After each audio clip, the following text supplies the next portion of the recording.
رامي.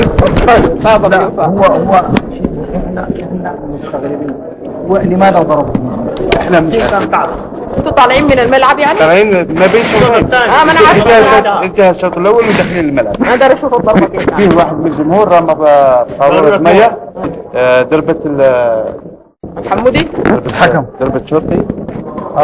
والقارورة الثانية ضربت اللي كان مرافق معنا. هشام العمر. هشام ضلنا رايحين داخلين وهو جاي. البريد ما في حاجة.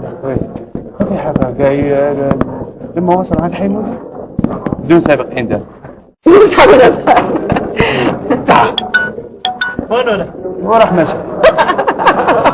كأن يحصل أي شيء. وخرج من خرج. انتوا عملتوا ايه؟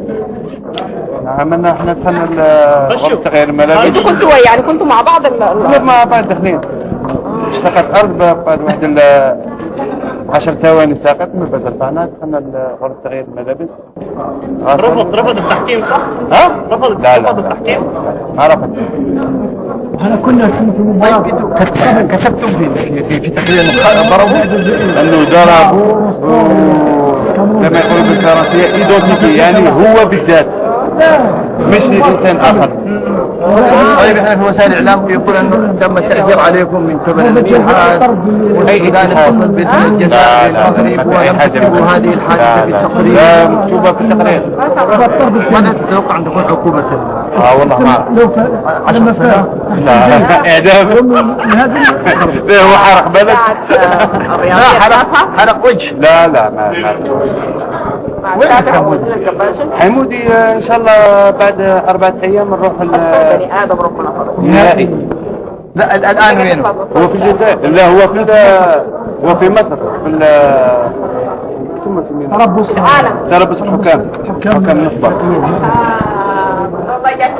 بعد 4 ايام نروح النهائي ما بين النادي الافريقي والمغربي الفاسي. والله بصراحة كل شعب السوداني يحب شعب الجزائر والله حتى ويعتذرون والله. لا حتى التصرف في الجزائر مرور كرام ما في حد شيء. حتى في الشعب الجزائري كيف ضربوا حتى الناس يقولوا لا ما ضربوش حتى الناس. انا الشعب الجزائري يحب شيء. يقول لك ممكن تقع في اي بلد. والله يتوصل هو ما استعد ولا الليله كمان. الحمد لله ما كانش من المسلمين. لا كانت تكون مصيبة. كانت تكون مصيبة. لكن الموضوع يعني لا موضوع مرور حتى الجزائري حتى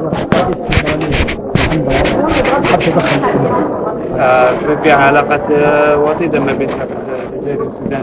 طبعا مش حاجة زي ما يقول لك من الحبة اختلق قبة. لا الشعب السوداني يكون يعتذر يعني. لا ما في هذه الحاجة والله ما في. الرجل نفسه أنكر لم أضربه لم أره. هذا السؤال يقول الشيء منكور قبيح منكور ما تقبل الاعتذار. لا ما في أي حاجة حتى أنا نسيتها. أهم شيء بالنسبة لنا والله العظيم مكتوب. بارك الله فيك. مع السلامة. مقابل اليوم هاي مقابلة اليوم إن شاء الله. الرابعة المقابلة الثانية على 7 أصل ثانيا 4:30 يضربنا الحمودي إذا ذهبنا. والحمودي في التقرير وكتب انه لكم هو رئيس النادي. صورة مع بعض يا جماعة. صور مع بعض. والكاميرا بتاعتك. أنا بحب الموبايل بالمناسبة يعني عندي معاه هنا. السلام عليكم رامي. هو